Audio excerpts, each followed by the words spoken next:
Senjangan masih sangat besar Pendidikan di dalam Indonesia bisa sektor dibilang masih memprihatinkan. 75 Dengan tahun pengembangan Indonesia masif merdeka, IT dalam yang membangun banyak bangsa. pelajar potensi Namun di Indonesia, kesenjangan pendidikan masih menjadi masalah.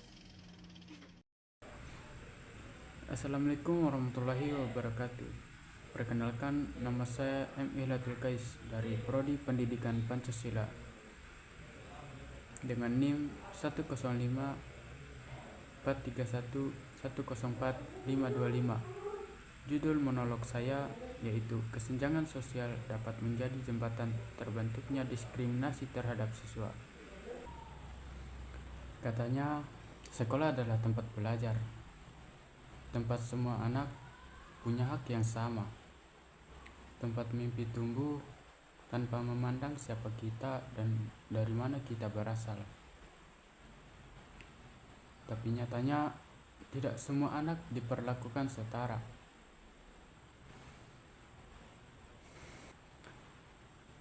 Namaku hanya satu dari sekian banyak siswa yang duduk di bangku SMA ini.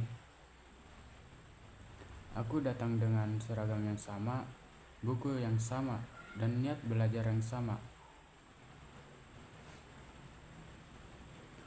Tapi entah kenapa perlakuan yang kuterima tidak pernah benar-benar sama.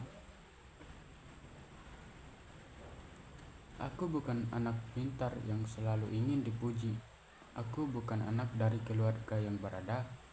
Aku juga bukan siswa favorit yang selalu disebut namanya di depan kelas. Dan sejak saat itu, aku belajar suatu hal. Di sekolah pun diskriminasi bisa tumbuh diam-diam.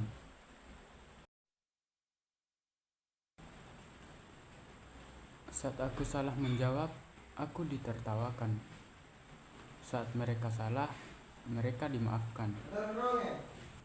Saat aku terlambat karena harus membantu orang tua, aku dihukum.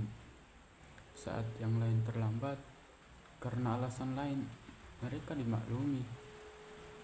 Katanya semua itu sepele. Katanya aku terlalu sensitif. Tapi luka tidak pernah bertanya apakah ia boleh terasa sakit atau tidak. Diskriminasi tidak selalu berbentuk kekerasan. Kadang ia hadir dalam pilihan kata, dalam nada bicara, dan dalam perhatian yang tidak pernah dibagi rata.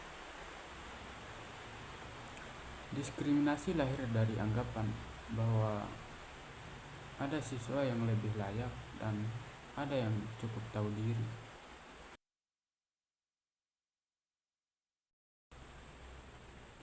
Aku mulai ragu pada diri sendiri. Apakah aku memang tidak cukup pintar? Apakah latar belakang keluargaku menentukan sejauh apa aku boleh bermimpi?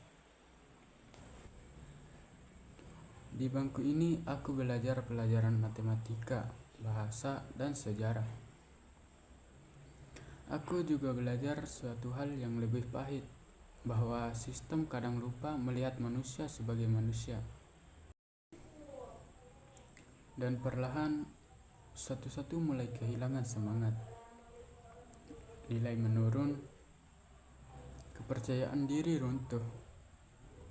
Mimpi terasa terlalu tinggi untuk digapai.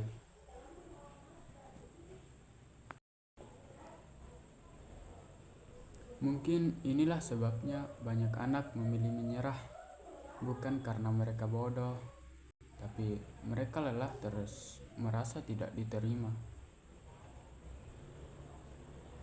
Padahal pendidikan seharusnya menjadi ruang aman, ruang untuk bertumbuh, bukan ruang untuk menghakimi atau membandingkan.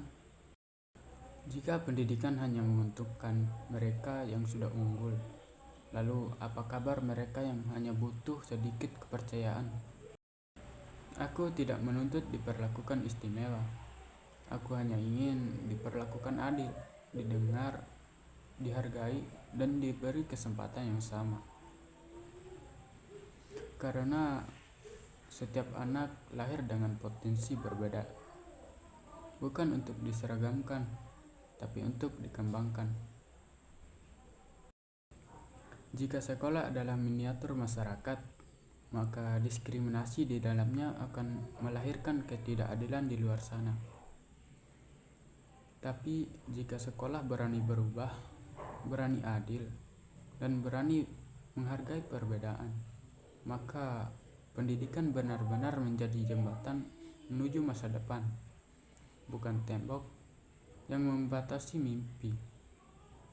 Aku masih ingin belajar. Aku masih ingin percaya bahwa sekolah adalah tempat di mana semua anak setara. Bukan karena kami sama, tapi karena kami semua manusia.